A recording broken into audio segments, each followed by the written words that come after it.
siempre, los que ya habéis venido antes, como siempre tenemos nuestra cajita personalizada del libro y con algunos regalitos, tenéis un cuaderno porque creemos que la portada es muy bonita y pues esperemos que os haya como quedado también los brillitos que tiene y la edición, y pues también os hemos dado unas postalitas de las 7 maravillas del mundo antiguo. Y pues nada, eso, que cualquier duda que tengáis, cualquier pregunta que tengáis, para el autor es una oportunidad única para preguntarle, y eso, que no seáis tímidos tanto para preguntar como para comer lo que queráis. Yo siempre insisto porque luego cortarlo. Vale, así que pues nada, eso. Disfrutar de la conversación. Hello everybody, how lovely to see you. It's such a total pleasure to be here in Spain. We were talking when I landed. The last time I was actually in Madrid was 15 years ago, filming in August, and it was 50 degrees. So I'm just like in heaven now, so I realise how nice place. Also, I just got to say thank you to the publishers.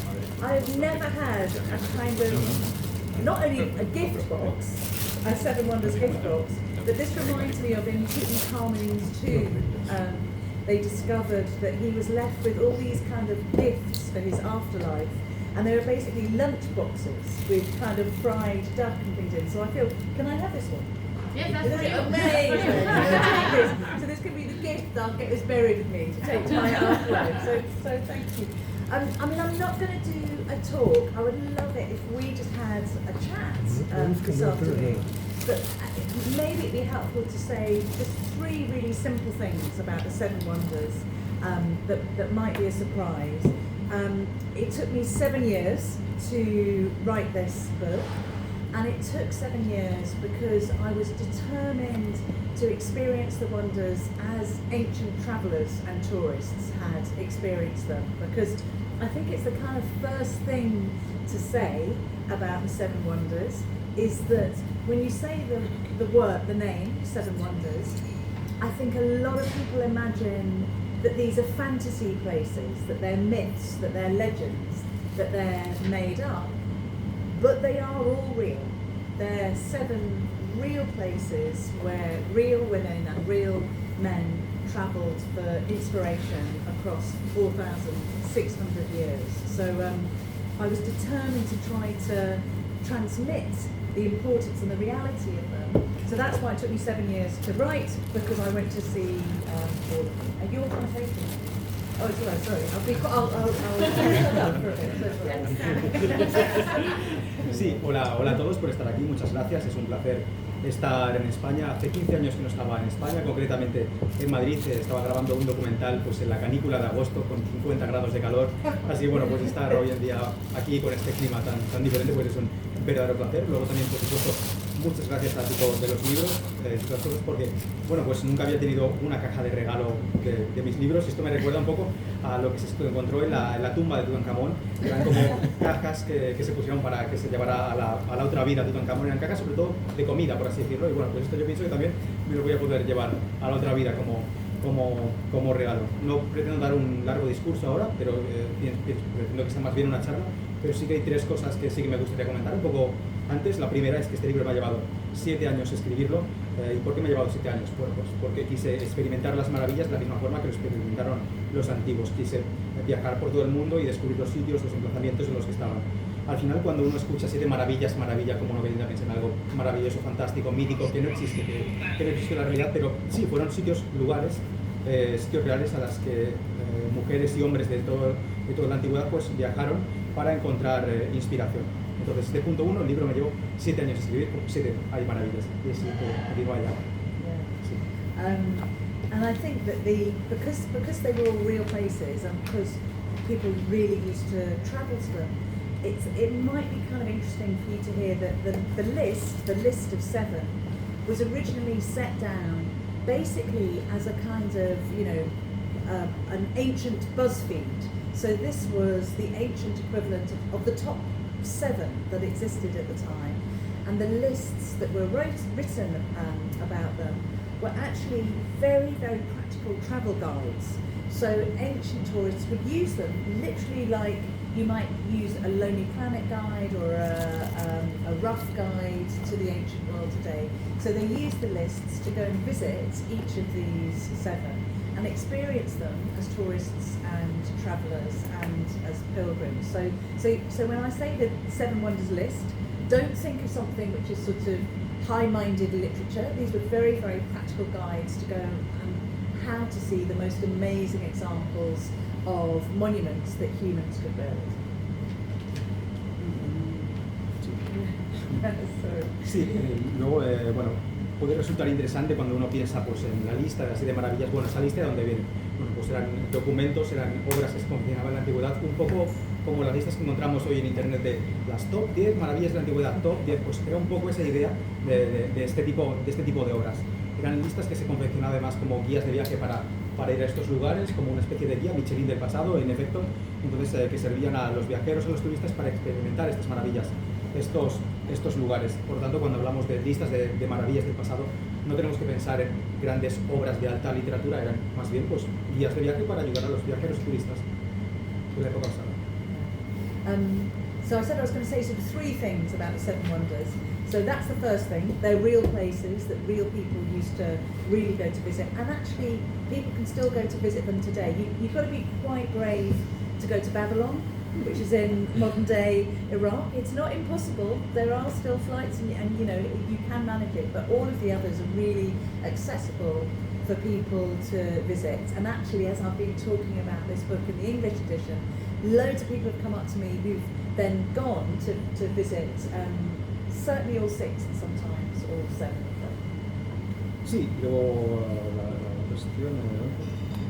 Sí, la primera cosa que quería decir, por lo tanto quería decir 3 cosas. La primera es esta, que fueron reales y bueno, pues hoy siguen siendo reales, lugares geográficos a los que puedes ir. Por ejemplo, puedes ir también pues, a Babilonia, pues, es un poco peligroso porque está en Irak, pero bueno, hay vuelos, no es imposible si quieres ir. Pero el resto de emplazamientos de las antiguas maravillas es bastante accesible llegar a ellos y bueno, en la antigüedad mucha gente viajaba y hoy en día mucha gente sigue viajando a estos lugares.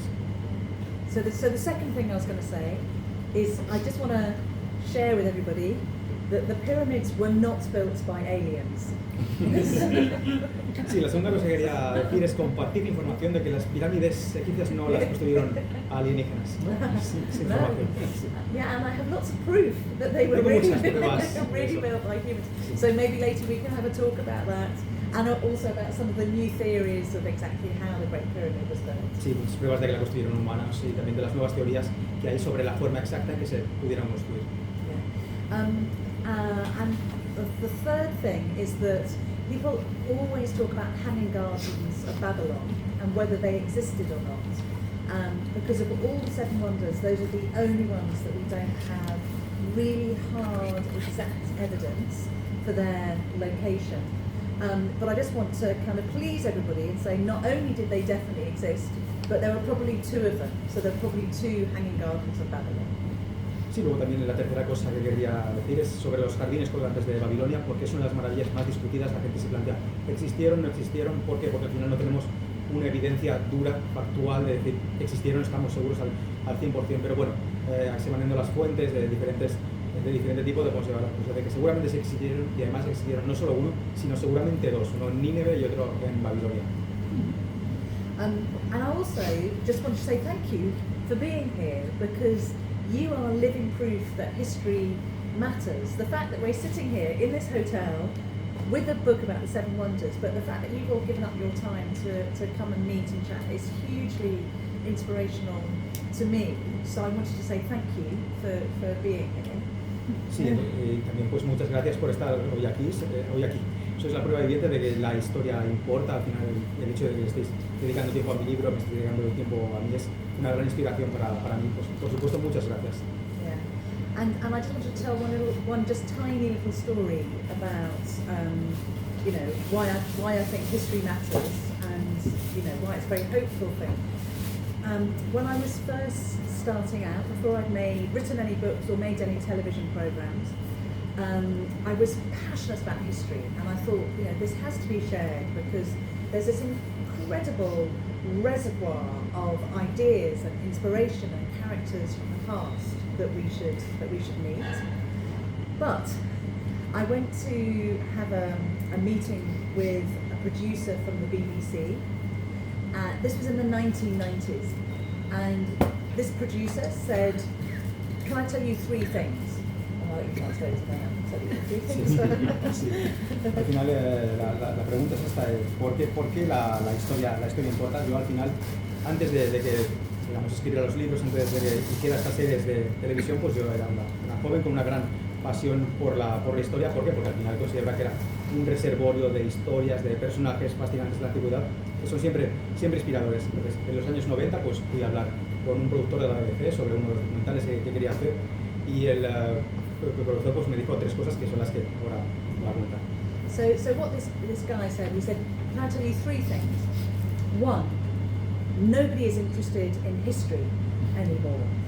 And I can kind of understand why he was saying that, because it was the 1990s and the year 2000 was ahead, and there was this notion that everything was going to change, like a massive button was going to be hit on the world and everything was going to reset and all the answers were in the future. Sí, la primera cosa que me dijo es que a nadie le interesa la historia hoy en día.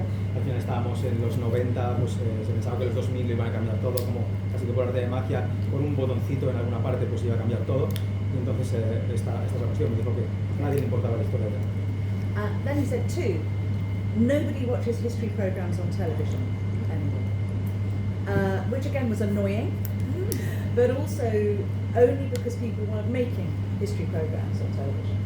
Sí, también, segunda cosa que me dijo es que nadie hace ya programas de historia de la televisión, que por supuesto pues me causó desagrado. Sí, eso no me gustaba. And then he said three, and as he said this, his hand stretched out towards my knee. He said, nobody wants to be lectured at by a woman.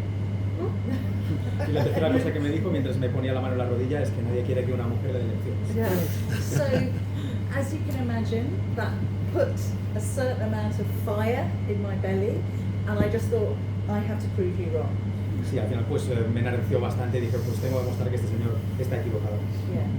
And last year, the programs that we made, the television programs, were watched by, I think it was 450 million people worldwide. Sí. El último año pues por varios millones, creo que son 15 millones de televidentes por año. Muchos millones muchos millones de televidentes.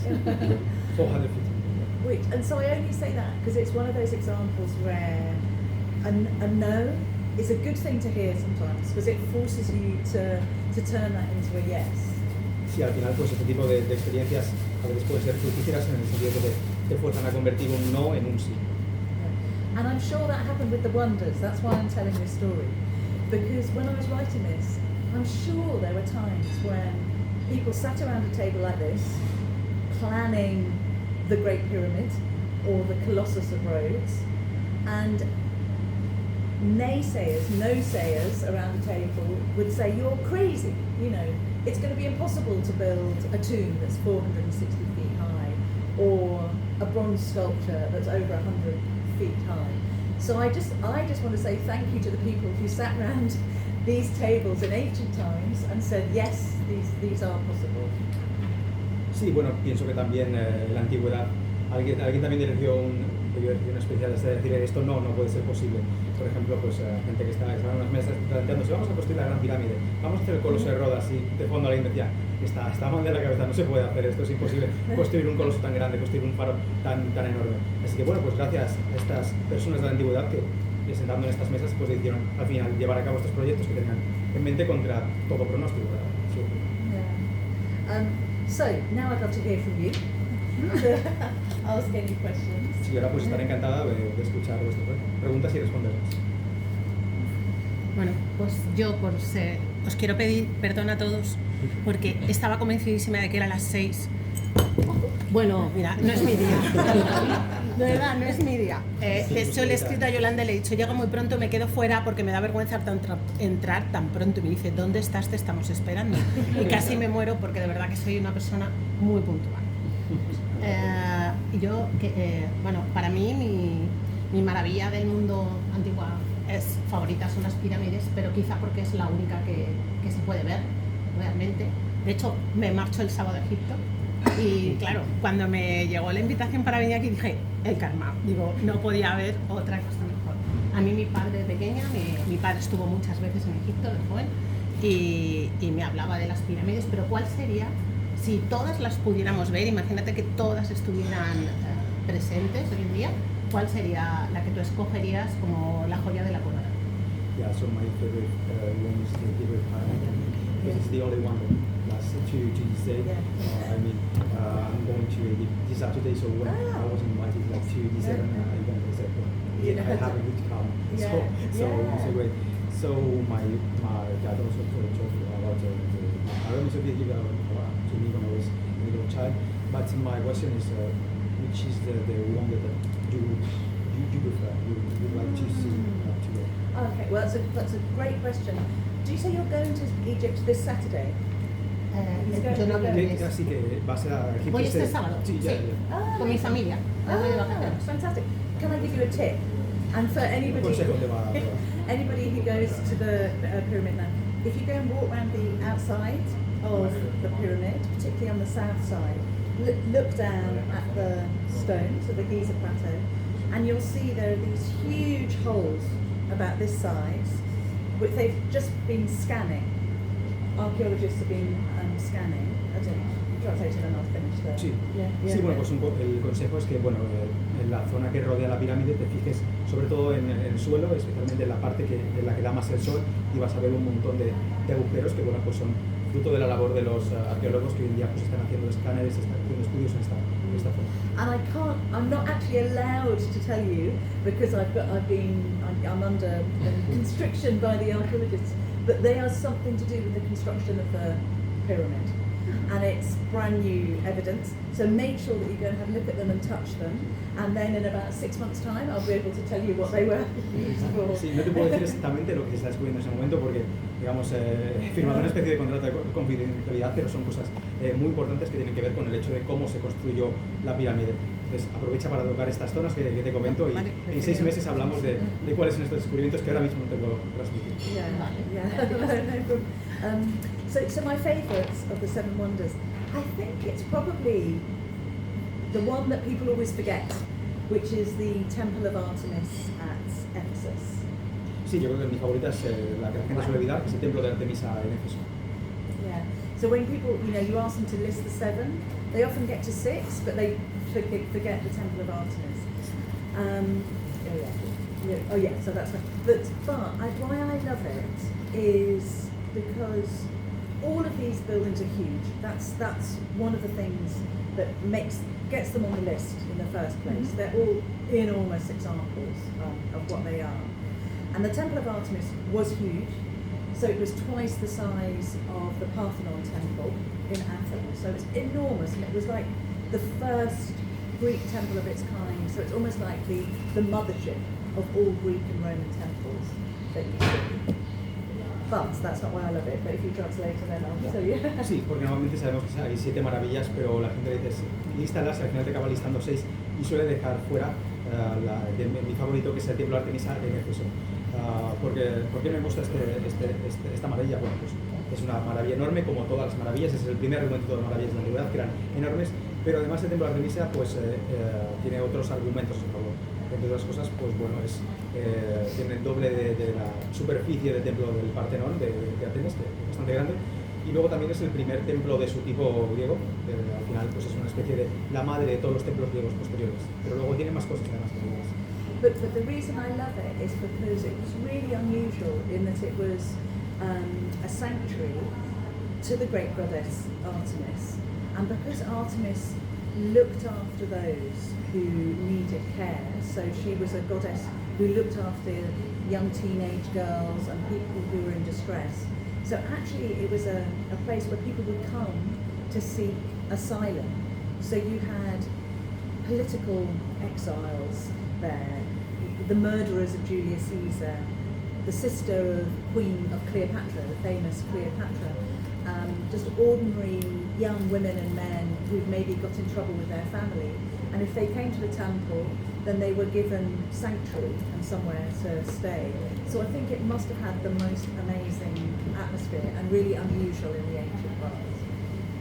Sí, pero luego tenía otra característica que lo hacía poco común. Bueno, era un santuario, por supuesto, de Artemisa. Entonces este carácter de santuario de esta diosa, que era una diosa que también se dedicaba a cuidar a los que necesitaban ayuda. Bueno, pues era un templo en el que se daba asilo a las personas. Se daba asilo, pues, por ejemplo, a jóvenes adolescentes, a exiliados políticos, a los asesinos de Julio César, por ejemplo, se les dio asilo en este templo. También a la hermana de Cleopatra y en general pues a todo tipo de muchachos que, bueno, que se habían metido problemas con su familia y que, bueno, se los dieron asilo en este templo. Al final creo que esto pues debía de tener una atmósfera muy particular y muy reconfortante, muy cálida y muy buena, este templo de Artemisa en Éfeso.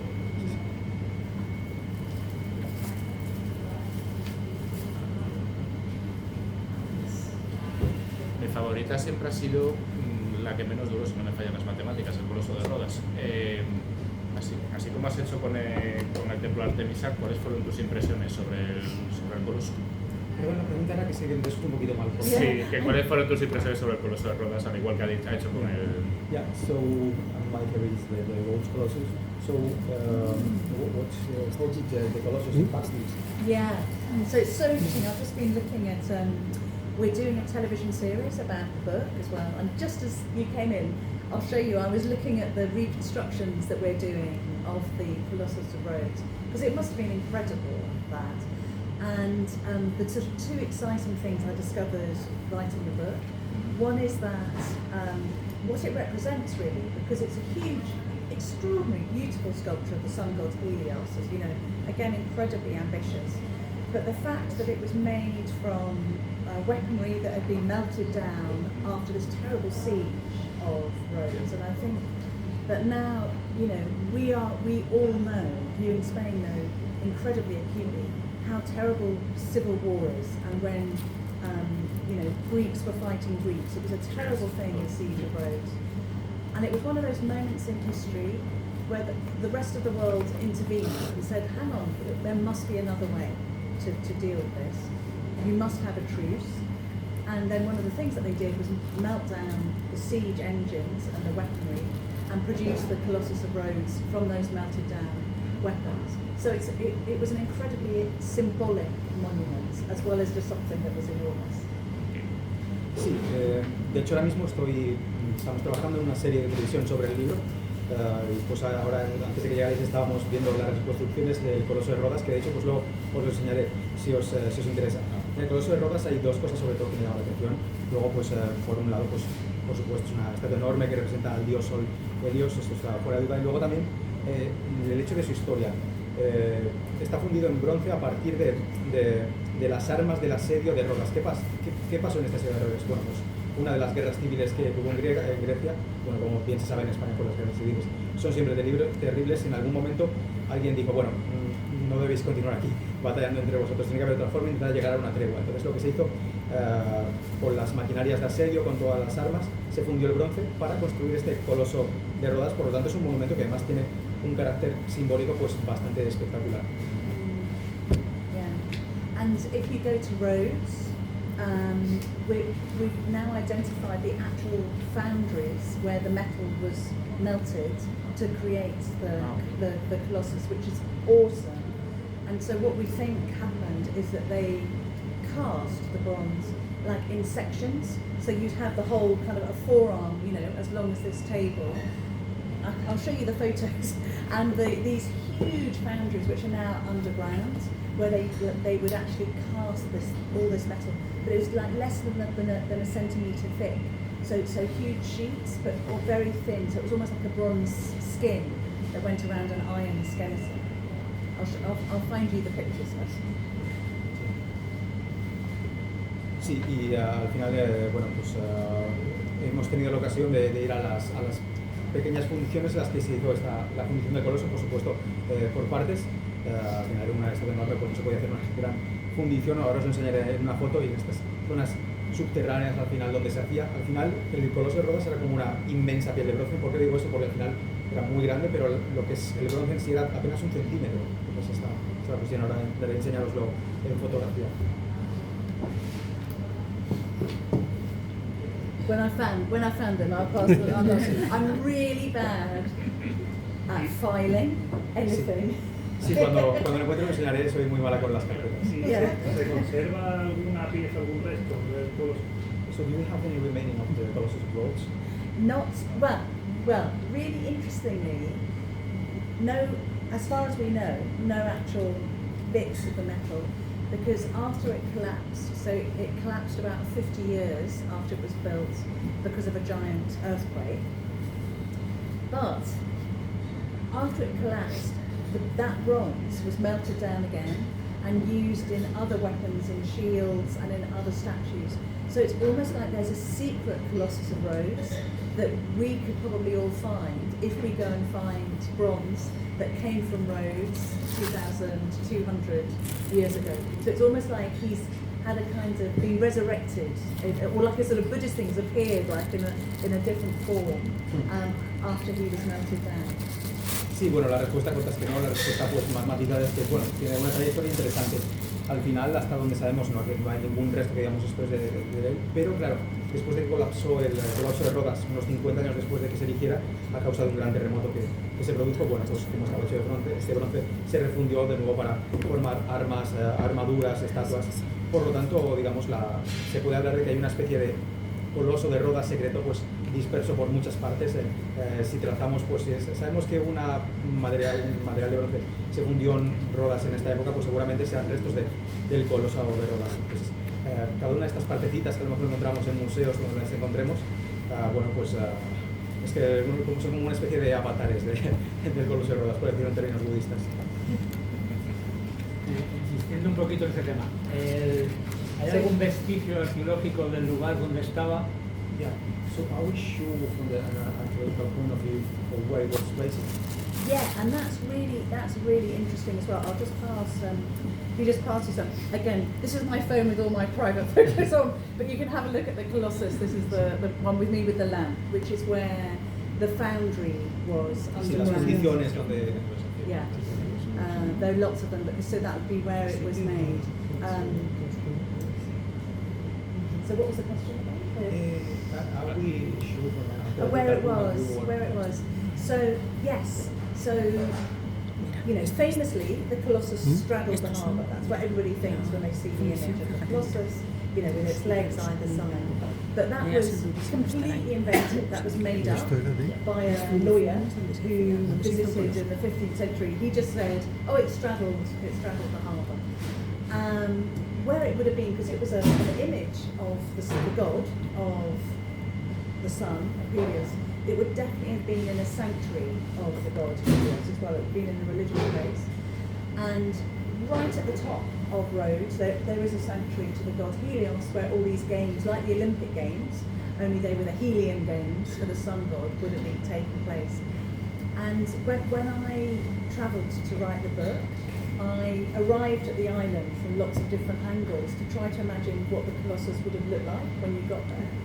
And if you come in from, basically from the south, in one particular direction, if you look straight ahead, up to the top of the island, the Colossus, I'm certain, would have been on the sanctuary, right at the very, very highest point of the island.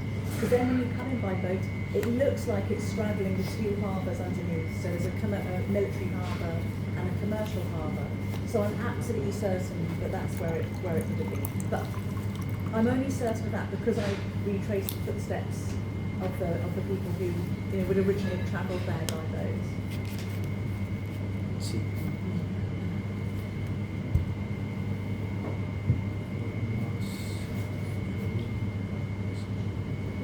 Sí, digamos la historia más famosa es que estaba pues como abierto de piernas en el puerto de Rodas. Bueno, pues esto desde el punto de vista de ingeniería es imposible, esto es una invención de un abogado de la antigüedad. Al final es una imagen religiosa, una representación del dios Sol, del dios Helios, pues donde mejor que en un santuario, seguramente estuviera en un contexto de un santuario. Yo pienso, estoy bastante segura de que estaba en la cima del punto principal de Rodas. Había un santuario en el que se han puesto los fuegos Helios, pues una especie de juegos olímpicos, juegos píticos, juegos ísmicos, etc. Pero los juegos de Helios pues, se celebran en esta zona. ¿Por qué estoy tan segura? Bueno, pues porque yo viajé en torno a la isla de Rodas desde varias direcciones. En una vez viajé desde el sur y bueno, en esta dirección pues vi que si vienes todo recto desde el sur y miras hacia la cima, pues dices, vale, aquí estaba, porque además desde esta visión parece que está vigilando los dos puertos, por un lado el puerto militar y por otro lado el puerto comercial. Así que por ahí también se entendería toda esta idea de que estaba con las piernas abiertas en el puerto, como que daría explicación a los dos tipos de teoría. Estaba encima, y esto lo puedo saber al final porque he estado en situación de viajar y andar sobre las huellas de los navegantes antiguos e imaginarme cómo lo podían haber visto. Tengo una curiosidad. Yo conocí las Siete Maravillas a una edad temprana, siempre me ha gustado mucho el arte, pero siempre me ha llamado la atención, solo se conserva una pirámide de Keops en Giza, pero ¿cómo podemos estar seguros de las medidas y del tamaño? ¿Las fuentes son absolutamente fiables o también podría haber un poco de leyenda urbana, incluso en su momento, de venderlo como que era mucho más grande? Siempre he tenido esa curiosidad de saber si realmente medían lo que se dice actualmente que medían. So how can we be sure that the actual measures, because sometimes I think that many of the cases they were really big, but that was part of the element. So how can we be sure that how which was their mission and if they were so big as they were told? For all of them, you're asking about all of them. Yeah, sobre todo las preguntas en general. Yeah. Sí, en general. Yeah, and you're right. You know, you have to be very careful because ancient historians always exaggerate. People always want to show off, to say, I'm the only one that saw it, you know, it was so huge it blocked out the sun. But with all of them, because we have the locations of where they stood, apart from the Colossus of Rhodes, so we've got the foundations. If we go, for instance, to the Temple of Artemis at Ephesus, you can see the exactly where the footprint was, or the same with the mausoleum of Halicarnassus. And because we have enough fragments, even if they've been scattered all across the world, we have enough like masonry fragments as well as just the sculptures, so we can actually work out mathematically how tall they were. And they are all as huge as people say. And if you think about it, that's, in a way, that's not a surprise because there were incredible buildings, incredible monuments, incredible temple complexes built in the ancient world. So to get on that list, they must have been exceptional. And as we said, you know, it's definitely a size matters list. It's all about scale with all of these monuments. So yeah, so the history, we have to question the history, but the archaeology shows us that they were the size that, you know, that we are told that they were. Sí, tiene razón, porque al final los historiadores antiguos son conocidos por exagerar bastante, decir, bueno, eso está tan grande que tapaba el sol. Pero bueno, al final lo que tenemos es que sabemos en qué localización se encontraba, porque cuando vas, por ejemplo, al emplazamiento del templo de Artemis en Éfeso, pues ves dónde estaba y efectivamente es muy grande. Lo mismo con el caso del mausoleo, luego de otras pues, maravillas, por ejemplo, sobre fragmentos, entonces matemáticamente calculas las proporciones y dices, vale, era tan grande como lo que nos dice estas proporciones. Al final no resulta sorprendente que fueran tan colosales y tan enormes, porque en la antigüedad había muchos monumentos muy grandes. Entonces, para engrosar esta lista de las maravillas, pues tenían que ser monumentos verdaderamente excepcionales. Y es una lista en la que el tamaño importa, efectivamente. Entonces, esta es la cuestión. Tenemos que ser cautelosos con las informaciones de los historiadores antiguos, pero la arqueología pues, es bastante clara en este sentido. Yo quería preguntarle quién fue la primera fuente, de dónde apareció la primera vez este listado, o sea, quién fue el primero que habló de las 7 maravillas del mundo y cómo nació el libro, o sea, que nos cuente a partir de qué punto ella decidió lanzarse este libro. So 2 questions. Who was the first person to say 7 wonders of the world? Yeah. And the second question is about your book, or did you decide to make this book and why? Okay, good question. So to answer the first, like, who created this list? You know, whose list is it? So it's very exciting because it's a real list again, and it was written down in Alexandria, ancient Alexandria in Egypt, around about 2,300 years ago. And we have the oldest surviving copy of the list. We have the actual list, and it was a fragment of papyrus that was used to wrap a mummified body on the banks of the River Nile, and that's how it survived. And it's kind of even more exciting than that because the fragment of papyrus is actually part of a book, which is a list of lists. Okay. Yeah, so it's not just the 7 wonders. It also lists the 7 best mountains, the 7 most beautiful rivers, the 7 strongest generals, the 7 finest artists. So it was basically like this massive catalogue of everything that was the best about the world after Alexander the Great. Sí, sí, por responder a la primera pregunta, es una lista real. En el primer caso, el primer ejemplo que tenemos se compuso en Alejandría hace unos 2300 años y nos ha sobrevivido en el fragmento de un papiro que después se utilizó para envolver un cuerpo momificado en las orillas del Nilo. Lo emocionante es que, digamos, no se contiene solo una lista de maravillas del mundo, sino que es una lista de las 7 mejores cosas en general. Pues las 7 montañas más altas, los 7 ríos más bonitos, los 7 generales más fuertes, los 7 artistas mejores. Entonces este es un catálogo pues enorme de lo que tenía el mundo que ofrecer en cuanto a cosas mejores. It's like we are not so different, not from ancient times. We like make lists of everything. Exactly. Because I love lists. I make lists. But when we came in, I was sitting there doing a list because it makes you feel as if you're in control of the chaos of the world. You know? And they were exactly the same then. Because if you think about it, it's illogical. It doesn't mean anything, but somehow it does mean something that you put it into this number 7.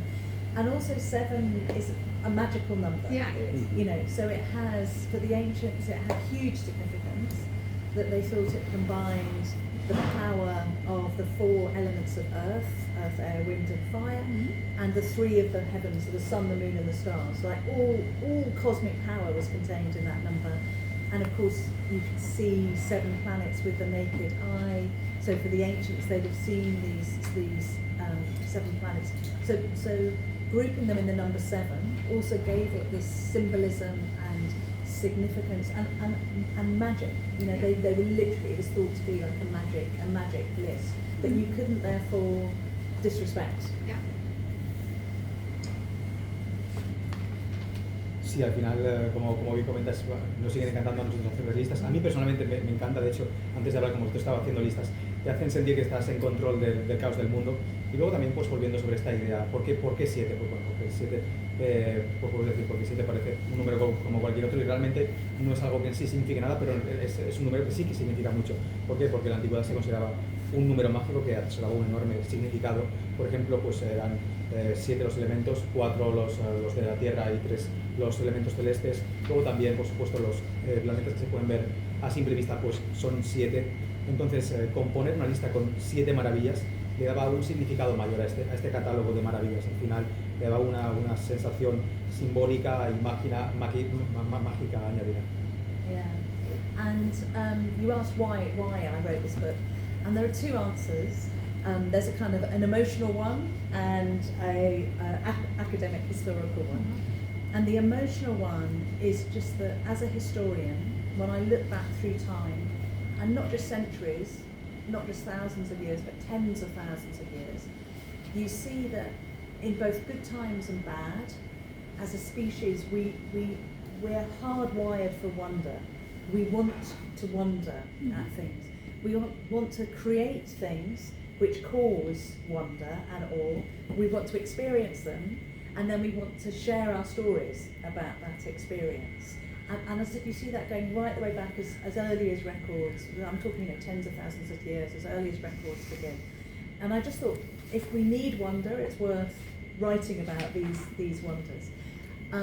But then the sort of historic academic reason is that there's so much new archaeology on these, so there's so much that's brand new to say about them. It felt that now was the time to write about them while we are learning all kinds of things like why the pyramid was up, how it was built, you know, where the metal was founded for the Colossus of Rhodes, for instance.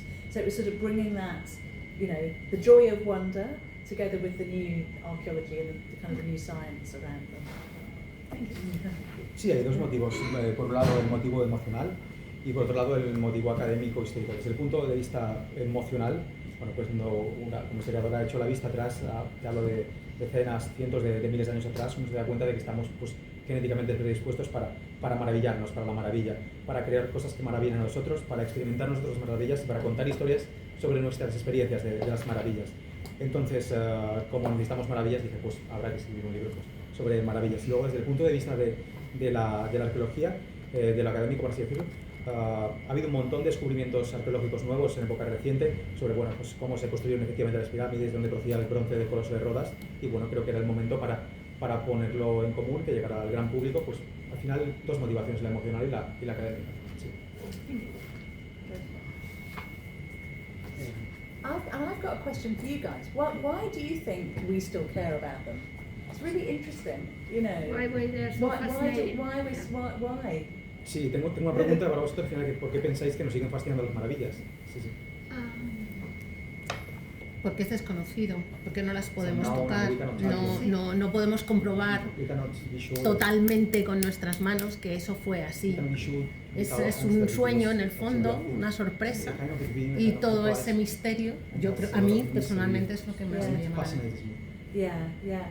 How they did it, and it is astonishing when you go to the places. Still with the pyramid, you know, I can't remember how many times I've been to the pyramid now, but still the Great Pyramid. But still, when I go, I'm speechless because it's so extraordinary. And the perfection of that creation is just incredible. So I agree. It is the sort of, you know, the mystery of how they made them, with, you know, such simple techniques and tools and very, very little technology. And for me, one of the delights about thinking about them is none of this could have happened without human collaboration. So it really proves the power and value of human collaboration, because it would have been physically impossible to create, not just with muscle, not just with human muscle, but people's brains. People, they said, must have just sat around and like worked it out and solved mathematical problems and had arguments about how they looked and how shiny the Colossus of Rhodes should have been. But it only they only exist because humans got together to talk about them and to imagine together.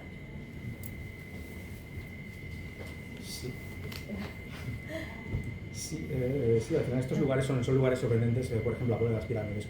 Cuando fui yo, es que te quedas efectivamente sin palabras entre lo extraordinaria que es esta maravilla. Es perfecta, es una creación perfecta totalmente. Y al final resulta un poco misterioso, como bien comentas, sobre cómo se pudieron construir con unas tecnologías y unas herramientas relativamente simples. Entonces, lo que sí que quiero decir es que ninguna de estas maravillas se podría haber construido sin la colaboración humana. Ya no hablo solo de movilizar un montón de músculo para construirlo, sino de movilizar muchos cerebros. Sí, seguro que se produjeron muchas discusiones quizá vanas sobre decir, bueno, es que tiene que brillar tanto el Coloso de Rodas, no sé qué, pero al final se pusieron manos a la obra y las construyeron, y existen gracias a esta colaboración humana. Bueno, pues yo tengo una pregunta. En primer lugar, felicidades por todo, por tu carrera, por este maravilloso libro, tengo muchas ganas de leerlo.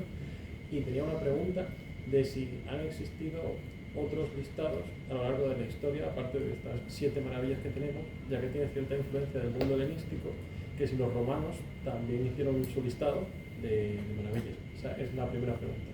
Yeah. So first of all, congratulations for the whole of your career for this wonderful book.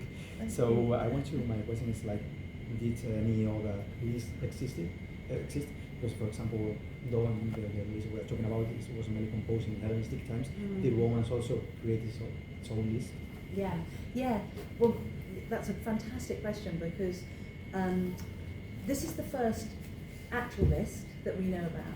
We know that much further back, so sort of around 2600 BC in Babylon, they're talking about the power of the number 7 and using 7 a lot. So they talk about them in their myths and their stories. There were often 7 gates into cities. They talked about, the word that they used then was tabrati, which means kind of sights and wonders that make you tremble with their power. So it was more about not being inspired by something, but actually being intimidated by something, like the walls of Babylon or the size of the palace. So there's a possibility that there was an earlier list, but we haven't found it yet. This one is the very first list. And you're right, it varies a little bit. So what's really interesting is that in some of the very early lists, 7 Wonders lists, the Lighthouse of Alexandria, the Pharos of Alexandria, isn't on the list. And that's probably because it was people in Alexandria who were writing the lists So they were going kind of like, everybody knows about that. We don't need to include that, you know. So they had like an obelisk in Babylon instead, or the walls of Babylon, because the lighthouse was just so familiar to them. And you don't need to write a guidebook to a place that you can walk to in 3 minutes from the library. So the lighthouse comes a bit later, but as soon as it comes onto the list, it's a very popular entry. And actually, we were talking this morning about this. Oh, actually, should I stop for a second? Sí, influence my handwriting. No. Sí, es muy buena pregunta lo que comentas. Desde luego es la primera de la que tenemos, pues estamos seguros de que existe. Pero, por ejemplo, seguramente en la antigua Babilonia, antes de estas maravillas, sí que hubiera también listas, porque los babilonios utilizan el número 7 en pues, muchos mitos, muchos tal, hablando, pues, por ejemplo, hay listas de las 7 puertas, las ciudades tenían 7 puertas, digamos, el 7 para conformar listas, como seguramente se utilizó también en Babilonia. De hecho, el concepto similar a maravilla de los babilonios era Tabrati, pero Tabrati quiere decir una visión o un acontecimiento que te hace temblar, o sea, digamos, no es exactamente una maravilla en el sentido más clásico de la palabra, es más bien algo intimidante. Entonces, seguramente existieron listas de maravillas antes de las 7 maravillas clásicas, pero no estamos seguras al 100%. Luego, también, de las comentas de luego versiones posteriores a las maravillas, es muy interesante porque en las primeras versiones el faro no estaba. ¿Por qué? Porque las primeras versiones se ponen sobre todo en Alejandría, bueno, pues el faro pues estaba a tiro de piedra. Entonces, como eran una especie de guías de viaje, pues para que es una guía de viaje para algo que tienes a 3 minutos de la biblioteca, pues vamos a incluir en vez del faro de Alejandría pues un obelisco o las murallas de Babilonia. Entonces esta es la cuestión. Sí. Yeah. But as I say, what's interesting is as soon as the Pharos lighthouse does appear on the list, it's a favourite and it stays on it. And there's one of my favourite bits of history from the ancient world is a man called Lucian of Samosata, who writes the world's first science fiction novel, and he describes how an ancient Greek astronaut flew up into space and looked down at the planets and realised that he could see planet Earth because he could see the Colossus of Rhodes and the lighthouse of Alexandria. Sí. Al final, pues, incluso... Sí, el faro... Sí. Bueno, el faro es lo que comentaba, que al final acabó apareciendo, pero luego, más adelante la historia desapareció ya en la Edad Media. Pero sí, cuando entró a la lista entró con fuerza. Al final, uno de los escritores de la antigüedad, Luciano de Samosata, que es uno de los pioneros de la ciencia ficción, escribe un relato en el que un astronauta pues, ve la Tierra desde arriba y dice, vale, esta es la Tierra porque veo el Coloso de Rodas y veo el faro de Alejandría. Sí. Yeah. So it sort of shows how those matter. But then you're absolutely right. Later, other things get added, like the Colosseum gets added by later writers, and now there's lots of different Seven Wonders lists. So you know, it includes the Great Wall of China or Petra. But the original list, the ones that are in this book, those are the most common ones that appeared on the list that the ancients knew about. Sí, luego hubo ediciones posteriores, por ejemplo, el Coliseo de Roma en las versiones más tardías, y luego, pues bueno, hoy en día pues se hacen muchas listas de las maravillas del mundo, suelen incluirse la Gran Muralla China, también Petra, pero lo que son las originales o las que están más incluidas en el núcleo original son las 7 maravillas que tuvieron este libro. Sí. Y la segunda pregunta es si las maravillas siguen un orden o un criterio concreto. ¿Cuál es la primera, la segunda, la tercera? Porque da la casualidad que si la séptima es el faro de Alejandría, que es de donde proviene la copia más antigua del listado de las 7 maravillas. Si tiene alguna correlación. O sea, ¿cuál es el criterio de ordenación de las maravillas? Yeah. So which is the criteria to order the wonders? Yeah. Why do they appear in the order they usually appear? And the order, yeah, that's well, interesting. In that original list, the fragment that we have, it's actually the Temple of Artemis is the first one that they mention. So that was number 1. But then by about 300 AD, it's the Lighthouse of Alexandria that's described as the first one. So it's really interesting, kind of what people. It's really interesting for me that the Temple of Artemis is number 1 for that originally, even though most people don't remember that now. But I've got to. This is a confession. Even like 3 years into writing the book, sometimes people would ask me what they are, and found it hard to remember. And the only way that I remember is by doing it chronologically, because then you know you haven't missed one out. So that's how I've done it in this list as well. So it's starting with the oldest and going to the youngest. But yeah, it's a good trick. When you go home tonight, ask your friends, lovers, partners, children, you know, whatever, what are the 7, and see which are the ones which they, see which are the 1 or 2 that they forget. It'd be interesting to hear. Yeah. Sí, las versiones originales de las listas de 7 maravillas, el templo de Artemisa es el primero, luego más adelante la primera Sephora de Alejandría, pues estoy hablando de 380 antes de Cristo, y de hecho es curioso que la maravilla que se me debe olvidar, que es el templo de Artemisa, pues fuera la primera consignada. Yo voy a hacer una confesión, es que bueno, incluso llevando 3 años de escritura de este libro, cuando me pedían que dijera las 7 maravillas, a veces se me olvidaba alguno, y la única forma de recordarlas pues era hacer un listado cronológico, y pues es el criterio que he seguido en este libro para ordenarlo. Pero sí, podéis hacer la prueba, preguntar pues a novios, amantes, a novias, a los niños, cuáles son las maravillas del mundo antiguo, y bueno, pues saber qué os responde.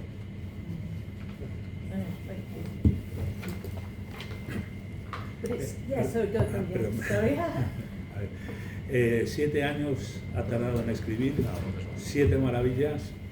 En cada maravilla ha estado el mismo tiempo.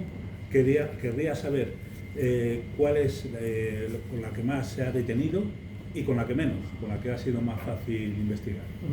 So 7 years and ones, which is the marvel, the one is devoted the most time, and which has been like the hardest to investigate over the ages. Okay, so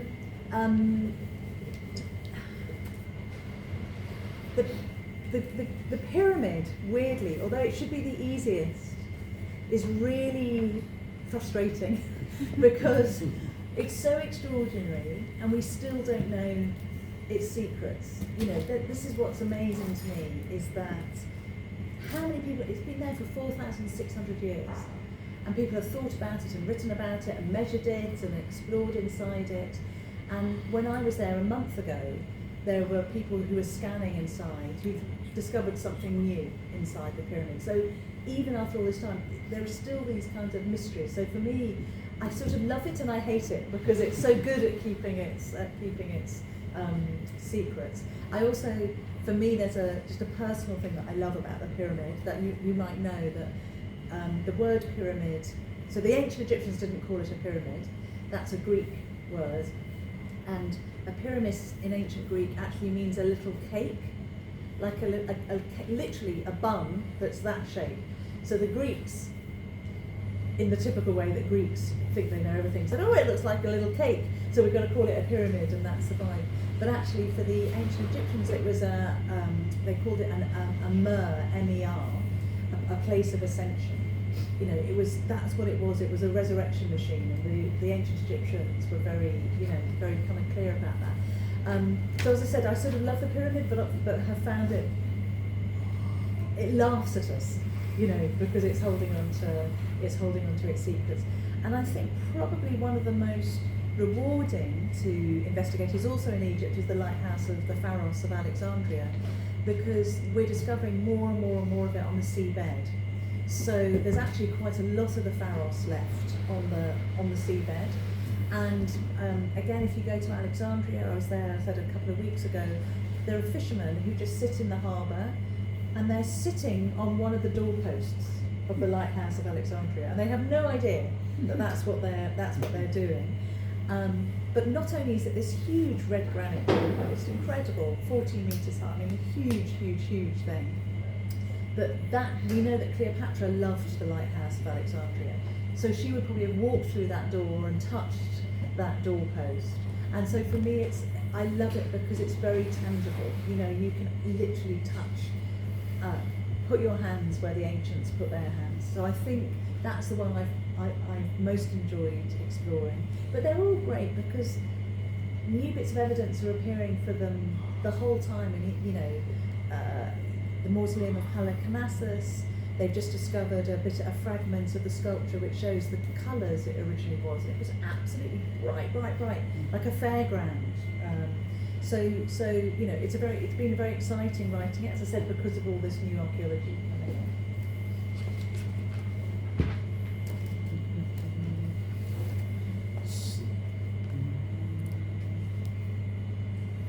Sí, realmente la que más tiempo le he dedicado es la pirámide, y un poco paradójicamente porque sea la única que existe, pero bueno, digamos, es un poco frustrante porque es tan extraordinaria y no sabemos sus secretos. Al final la gente lleva estudiándola desde hace milenios y todos los días, todos los momentos se hacen exploraciones nuevas mediciones. Ahora mismo se están haciendo escáneres dentro de la pirámide para descubrirse cosas nuevas. Entonces hay tanto que aprender de ella que, bueno, es un momento que amo y que odio al mismo tiempo.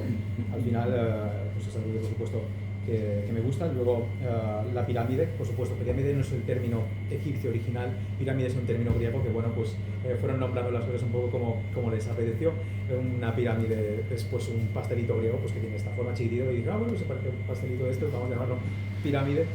Por supuesto el término egipcio es ma, que quiere decir lugar de extensión, que bueno, esta etimología deja muy claro que se consideraba como una maquinaria de resurrección, y para esto sería una pirámide. Entonces al final pues me encantan las pirámides, pero es un poco frustrante esto de que todavía tengamos que andar a la rebusca de sus secretos. Luego el que más satisfacciones quizás me lleve de estudiar quizás haya sido el Faro de Alejandría. Al final hay que estudiar en el lecho marino de Alejandría. Al final hemos estado haciéndolo últimamente. De hecho he estado hace pocas semanas allí, y bueno, por ejemplo, hay una zona en la que están los pescadores de Alejandría pescando, y es la zona que es un antiguo portado, una antigua entrada al Faro de Alejandría, y bueno, están allí pescando y no se dan cuenta, pero yo sé que a Cleopatra en su momento le encantaba el faro, así que seguramente paseó por esta zona, por esta entrada al faro, lo tocó, y para mí pues esto tiene mucho valor, este valor tangible, poner las manos donde lo pusieron también los antiguos. Pues yo disfruto mucho con estas cosas. Al final nuevas evidencias que van saliendo de esta maravilla y de otros, también del mausoleo. Hace poco apareció un fragmento que revela cuáles eran los verdaderos colores muy vívidos, muy vívidos. Sí, sí.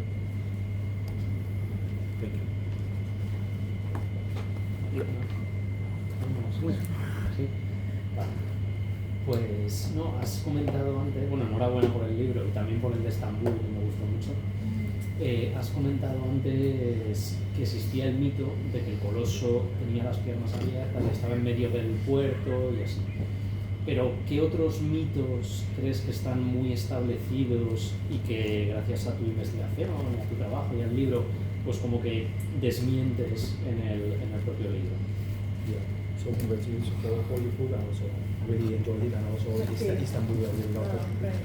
So when you've been checking out some of the myths regarding the ones, for example, the placement of the Colossus, which myths or the ones do you think that we take for granted, but that are really fake? Fake. Well, I don't know. I suppose one of the big ones is the fact that the mausoleum, everybody says it was built by Mausolus, but then if you think about it, Mausolus died, and it wasn't finished when he died, so he can't have built it. So it was actually built by his wife, Artemisia, who was also his sister. So that's what happens in caring society, brothers and sisters marry. So I kind of love the fact, in a way, it should probably be called the Artemisium rather than the mausoleum. Sí, seguramente el otro, pues digamos, el mausoleo. El mausoleo, pues se piensa que se creó el mausoleo solo, sí, efectivamente empieza a construirlo, pero cuando murió no estaba construido el mausoleo, que lo acaba de construir es su esposa Artemisia, que por cierto era su hermana. Bueno, así funcionan las cosas en la sociedad de la realeza caria, pero sí, quizá deberíamos, en vez de llamarlo mausoleo, Artemisión. And we don't take this for granted, but the other thing about the Pharos lighthouse is that the ancient sources said its light could reach as far as Constantinople, which is obviously impossible from Egypt, but it could reach 37 nautical miles, which is massive if you think about it. So that must have saved a lot of lives for those sailors. Sí, otra cuestión que a lo mejor no tenemos muy en mente, los antiguos decían que el faro podía iluminar hasta 35, pero lo cual es bastante improbable, pero sí que hay que tener en cuenta que puede iluminar hasta 37 millas náuticas, una distancia considerable que desde luego debió llevar muchos días marineros. And I think the last thing is that Hanging Gardens of Babylon, what the ancient authors said about it is that it had been built by Nebuchadnezzar, the great Nebuchadnezzar II, as a gift for his homesick wife who was pining for the Median mountains. And when I first wrote this book, I was like, that's just fanciful, romantic, kind of fairy tale writing. And then I showed the draft chapter to a man called Irving Finkel, who is probably the world's expert on Babylon. So he's the curator at the British Museum. He's one of the only men who can read Babylonian cuneiform, so he understands, the sources. And he said, I'm certain it's true. And he said, again, it's just that thing of thinking, these are humans like us. And what a brilliant PR gesture to say, I've created these huge gardens out of love. And it works, because we're still talking about that today as a motivation. So it was really interesting hearing him, so as this kind of extraordinary scientist and world expert on Babylon, going, no, I think actually that could have been, even if not the reason that was given for creating them. So it always makes you, it's always important to think as a historian, from inside out rather than from outside looking in. Sí, luego también pues otra sobre los jardines colgantes de Babilonia, que se sabe que los mandó construir Nabucodonosor el Grande, Nabucodonosor II, pues como un regalo a su mujer procedente de las montañas de Media, un poco para que recordara su patria. Bueno, yo cuando escribí el primer borrador, pues esto lo diseñé como una mera historia romántica, entonces vi el borrador a uno de los mayores expertos, Erwin Finkel, que digamos es conservador del Museo Británico, una de las pocas personas que puede leer un informe babilónico, y me dijo, bueno, pues estoy casi seguro de que efectivamente esta historia es real, o por lo menos lo que sí podemos estar seguros es que, si no fuera razón, desde luego fue la razón que los antiguos dieron de esta construcción, que los jardines se construyeron con amor, y luego por amor, y desde luego un científico pues de estas razones pues no es como si lo diga alguien. Sí. Yeah, it's well. I try to just to give him a relax because I know. you're going to explode. Anyway, me vais a entender que my English is from Chamberí. It's more similar than Manuel from Barcelona, so I will try my best. But it's just because when we were talking about the ancient wonders of the ancient world, the seven ones, but we are just mentioned the new list that they are made for the new wonders of the world. And funny indeed, I live in a place north of Madrid, monastery of San Lorenzo del Escorial, where at that moment it was said that it was the 8th, but it was said that there was the 8th at that very moment. Yeah. And when I read in 1588, at that moment they began to say that it was the 8th. Yeah. It was not later on or was in the modern times. Yeah. It was also a funny thing that I don't know, another similar one that happens in the modern area that also was named as continue of these seven wonders. And I don't know also what do you think about that sort of moda or whatever of these new seven wonders of the world? Yeah, well, I think it's actually great that it happens. It's great that we still want to admire and respect, and again, share these stories about these places. It's a really lovely thing, and as you said, there's constant, now there's the seven wonders of everything. There's the seven wonders of Buddhism, seven wonders of Islam. It's become this sort of label that people attach to everything. But that example that you're giving is a brilliant example because it's huge as well, so it kind of fits all the different rubrics, and it's a place that really meant something to the people who built it and to the people who experienced it. And I think, those are the three things the wonders have to do. They have to be extraordinary and massive. They have to represent something really important about human life and our motivations. And they have to have been experienced by other people who can then share that wonder. So actually, it's a really good, candidate for the 8th wonder. But something that people always say to me, and I really genuinely love your opinions, is people often ask, so what is the 8th wonder today that's being built now? And I'm hopeless because I don't have an answer, I don't know. But I would love it if you have any ideas, if there is something kind of spectacular that's being created now, or something that might last 4,000 years. This is where I have a problem, because I'm thinking, what are we making now that's still going to be standing in 4,600 years? Nothing that I know of. But it would be really interesting genuinely really interesting to hear if you've got any ideas. Also because I need an answer to give when people ask me, because I just always look like I don't care. But it's not that, it's because I just can't really think of one. Sí, al final es genial que ocurra esto de que se nombren nuevas maravillas. Digamos, es una señal de admiración, de respeto por las antiguas maravillas y por los movimientos que se van creando. Al final, el monasterio del Escorial pues realmente cumple. Vivimos una época en la que se crean nuevas listas de maravillas constantemente. Las 7 maravillas del budismo, del islam, es una etiqueta que se va pegando, y creo que el monasterio del Escorial desde luego es enorme, y luego pues también significó mucho para la gente que lo construyó y para la gente que lo experimentó. Por lo tanto, es muy buen candidato para ser una maravilla del mundo, porque al final una maravilla tiene que tener estas 3 cosas: ser enorme, súper grande, luego también tiene que representar algo importante para la gente que lo vivió, y luego por otro lado tiene que ser algo que se puede experimentar como una maravilla después, y en este sentido pues el Escorial es perfecto. Luego, otra cosa que sí que me gustaría casi que preguntaros a vosotros, porque me lo preguntan en las entrevistas y nunca sé muy bien qué responder, me suelen preguntar ¿cuál piensas que es la 8ª maravilla del mundo de hoy? Claro, es que yo no sé qué responder, porque me pongo en el horizonte temporal de que iba a sobrevivir 4.000 años y digo, no se me ocurre nada. Estoy genuinamente interesada en que me digáis algo para poder decirles a los periodistas de esta es la 8ª maravilla. Así que estaré encantado de veros. Pues para mí la Alhambra de Granada. Hay muchas, pero bueno, como llevarlo para casa, pues la Alhambra. No, pero se entiende como actual, las preguntas de las actuales. Ah, de las más modernas. San Lorenzo del Escorial, que mi marido es de allí. ¿Más moderna? No hay. Lo siento, no hay nada comparable con lo que había. Lo siento, somos más mediocres. Me considero que somos más mediocres, así de claro. No sé, o a mí no me maravillan tanto. A lo mejor yo es que tenía que haber nacido antes. De su visita a España hace 15 años, ¿qué es lo que más te impactó? Yeah, so you visited Spain like 15 years ago. Which was the thing that impacted you the most? Oh, well, I was actually here making a film about Andalusia, about Andalus. So I think I was just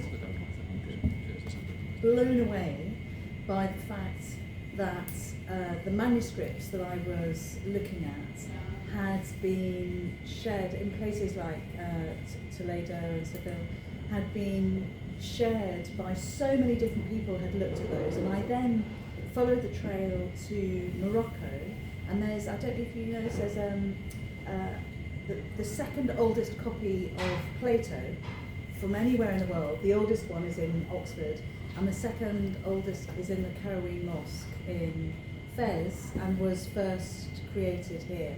So I think for me, actually it was the manuscripts. It was sort of seeing that kind of medieval richness that personally I've never forgotten, and I tell everybody about it as well. But no, I absolutely loved my time here, and I mustn't leave it 15 years before I come back next time. Sí, cuando vine hace 15 años estaba haciendo un documental sobre Al-Ándalus, y realmente lo que me vuelve a la cabeza es que los manuscritos que tenía entre mis manos, pues confeccionados en Toledo, Sevilla, pues hubieran pasado por tantas manos. Por ejemplo, estoy pensando en un manuscrito quizá que no estaba aquí en España, pero sí que estaba en Marruecos, que bueno, pues estaba relacionado con Al-Ándalus. El manuscrito más antiguo de Platón, pues uno por supuesto está en Oxford, pero otro está custodiado en una mezquita en Jerez, y al final pues esto es algo que realmente pues te resulta emocionante ver este paso del tiempo. Sí, han pasado 15 años desde que vine a España, y espero volver antes de que pasen 15 años. Pues si queréis damos paso a la firma y a que fotos con y demás. Vale. Y si queréis comer algo mientras esperáis para la firma, pues allí lo